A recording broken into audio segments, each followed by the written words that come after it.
কিয়ামতের বড় আলামতগুলোর মধ্যে দাজ্জালের আবির্ভাব অন্যতম।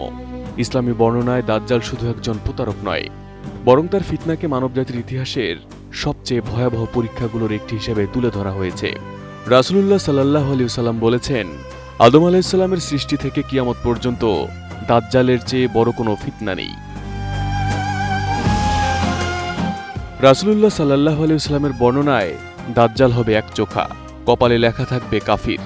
তার সবচেয়ে বড় প্রতারণা হবে নিজেকে স্রষ্টা হিসেবে প্রতিষ্ঠার চেষ্টা, আর মানুষকে বিভ্রান্ত করতে তার সঙ্গে থাকবে এমন সব বিষয় যা বাহ্যিকভাবে সত্য মনে হলেও বাস্তবে হবে তার বিপরীত। হাদিসে এসেছে, তার সঙ্গে থাকবে জান্নাত ও জাহান্নামের মতো কিছু। মানুষ যেটিকে জান্নাত মনে করবে সেটি হবে প্রকৃতপক্ষে জাহান্নাম। দাজ্জালের ফিতনার এই বর্ণনা আজকের প্রযুক্তি নির্ভর পৃথিবীতে নতুন এক প্রশ্ন সামনে আনে। কারণ এআই বা কৃত্রিম বুদ্ধিমত্তা এখন এমন সব ছবি, ভিডিও ও কণ্ঠস্বর করতে পারে যা বাস্তবের সঙ্গে পার্থক্য করা কঠিন। ডিফেক্ট প্রযুক্তির মাধ্যমে একজন মানুষকে এমন বক্তব্য দিতে দেখা যেতে পারে যা তিনি কখনোই বলেননি। এমনকি মৃত মানুষের কণ্ঠস্বর বা অবয়বও প্রযুক্তির মাধ্যমে কৃত্রিমভাবে তৈরি করা সম্ভব। নতুন বাংলাদেশ গড়তে এলো জুলফিকার স্টিল। জুলফিকার স্টিল। হাদিসে দাজ্জালের এমন এক ভয়াবহ পরীক্ষার কথাও এসেছে, যেখানে একজন মুমিন তার প্রতারণা বুঝতে পারবেন।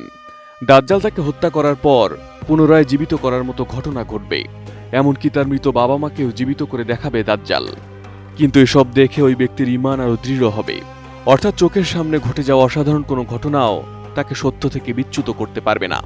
এখানে আধুনিক প্রযুক্তির সঙ্গে একটি ধারণাগত মিল খুঁজে পাওয়া যায়। আজ মানুষ চোখে যা দেখে, কানে যা শোনে, তার সবকিছুই যে সত্য নয়, এআই ও ডিফেক্ট সেটি ক্রমশ স্পষ্ট করে তুলছে। দাজ্জালের দ্রুত বিচরণের কথাও হাদিসে এসেছে।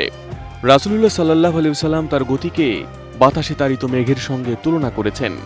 আজ বিমান, স্যাটেলাইট, ইন্টারনেট ও ভিডিও কল পৃথিবীর দূরত্বকে প্রায় অদৃশ্য করে দিয়েছে। এক প্রান্তের ঘটনা মুহূর্তে পৌঁছে যাচ্ছে অন্য প্রান্তে। ভবিষ্যতের প্রযুক্তির সক্ষমতাকে আরও বহুগুণ বাড়াতে পারে। তবে এখানেই সতর্ক থাকা জরুরি। কুরআন বা সহিহ হাদিসে এআই, ইন্টারনেট, ডিফেক্ট কিংবা আধুনিক কোনো প্রযুক্তির উল্লেখ নেই। তাই দাজ্জাল প্রযুক্তির মাধ্যমে তার ফিতনা পরিচালনা করবে, এটিকে ইসলামের নিশ্চিত ভবিষ্যৎবাণী বলা যাবে না। বরং হাদিসে বর্ণিত দাজ্জালের প্রতারণা ও আধুনিক প্রযুক্তির সক্ষমতার মধ্যে একটি সম্ভাব্য সাদৃশ্য হিসেবে বিষয়টিকে দেখা যেতে পারে বলছেন ইসলামী চিন্তাবিদরা। শেষ পর্যন্ত দাজ্জালের ফিতনার অবসান ঘটবে ঈসা ইবনে মারিয়াম আলাইহিস সালামের হাতে। সহিহ মুসলিমের বর্ণনা অনুযায়ী তিনি অবতরণ করে দাজ্জালকে লুদের প্রবেশপথে হত্যা করবেন। তাহলে এআই কি দাজ্জালের সহায়ক হবে? তার ফিতনা কতটা প্রযুক্তি নির্ভর হবে?